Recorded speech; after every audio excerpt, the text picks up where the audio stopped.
Second question. Second question. Hope you don't get mad at this, but are you going to be signing books?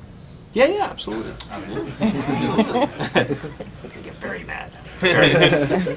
Sure, I'll sign your book. I love signing books. Will you talk about the convertible that you rented?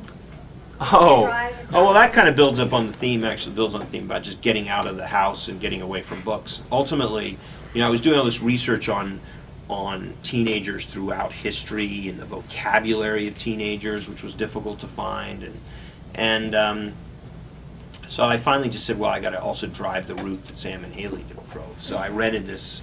I decided I'd rent a convertible and drive around the country, and I requested, a dark colored, convertible, and they gave me a bright yellow one. And there's just something about driving through Mississippi in a bright yellow convertible with California plates, But it was a great time, and I drove it all by myself, and kind of went from Pennsylvania down to New Orleans, and then up the Mississippi, and I stayed for a while in St. Louis, and then I headed north, and then across the Badlands, and I went to Montana, and there was a freak. In fact, it was about this time, actually. It was about October, late October, and there was a freak snowstorm up there, blizzard. And, oh man, you just don't want to be in a convertible Mustang up in Montana. I was heading towards the Bozeman Pass, and I was like, oh, okay, I can do this. And no one was out on the road, no one. And it was just packed gray ice, and it was one lane, and there was about 2 feet of snow on each side.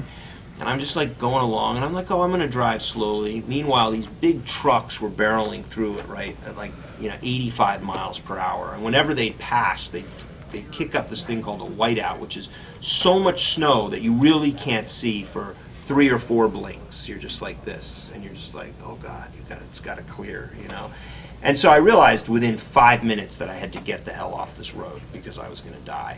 And so I got to the next exit, and it was closed because there was too much snow. And I was like, I can't believe they don't plow all the exits, but they don't. So I just kept moving along, and then oh boy, this is one of those great moments. There was a UPS truck coming behind me. He was about 5 or 6 car lengths behind me, and then another semi was passing on the left, and I was reaching a bridge, and just as I hit the bridge, the semi passed me, kicked up this whiteout, and I felt my back tires just let go of the ice. And it was just that moment where I have to actually credit yoga, believe it or not, because at that moment I realized the most important thing to do was breathe. Every instinct in my body said hit the brakes, and if I'd hit the brakes, I would have flipped the car, and God knows what would have happened. And I remember just the car just starting to skate out, and then it came back in, and then it started to slip the other way, and it pulled back. And mind you, I had no idea where I was going. If I was off a little, I would have hit the snow on the side. That would have slowed the car and possibly flipped it or spun it around. And so I managed to somehow stay in that lane while I was slipping forward. And I just remember taking a deep breath, the whiteout cleared, and I looked in my rearview mirror, and all I could see was this big yellow light blinking. And I realized the UPS truck was right behind me, like half a foot away with his hazards on. Aww. Because he had obviously seen the stupid guy in the yellow convertible Mustang lose control of his car on the bridge and figured, well, I'm going to be hitting this fucker. And it was just like white knuckle, and then so I managed to slip away, and finally he passed me, and we made it together to an exit in Livingston, Montana, where I was held up, I guess, for a couple of days before I could finally make it over the Bozeman Pass. I finally went to a place and bought several hundred pounds of sand and put it in my trunk, and that kind of helped me through it. But it was touch and go. And actually, you know what? I'll tell you another story too. It was great. I met a god there too. It was kind of, maybe it's the completion of the journey, but it was this old woman. And I was talking to everyone about ice. I spent 3 days talking to people about ice on the roads and front wheel drive and rear wheel drive and how I was going to get out of there. And there was even part of me that said, oh, I'm just going to, leave the car or whatever. But she finally said, I was talking to her, and she said, well, you just got to find the speed of your car. And once you find that don't deviate. Just stay at the speed of your car, in this kind of, in these kind of conditions.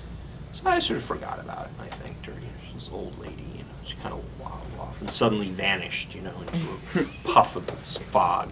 And so sure enough, I made it up Bozeman. Bozeman was a nightmare. It was all snowed in, and finally got to Bozeman, took a break, and then finally got out of Bozeman and started heading towards Idaho. And then I was going to head down into California. So as I was heading south, the road started to clear finally. So there was no more ice. And it was just, it was tar. It was great.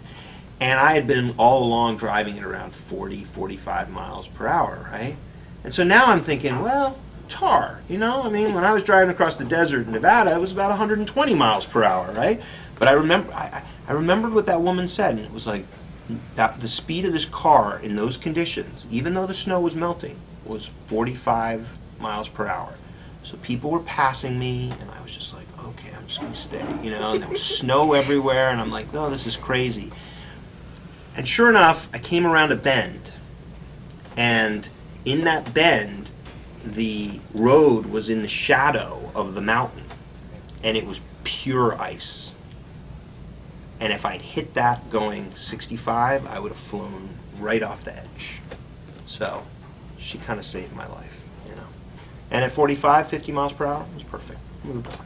So those are my two Montana driving around the Do you country. think that she was responsible for turning you into the mythical creature I've heard about in various radio interviews?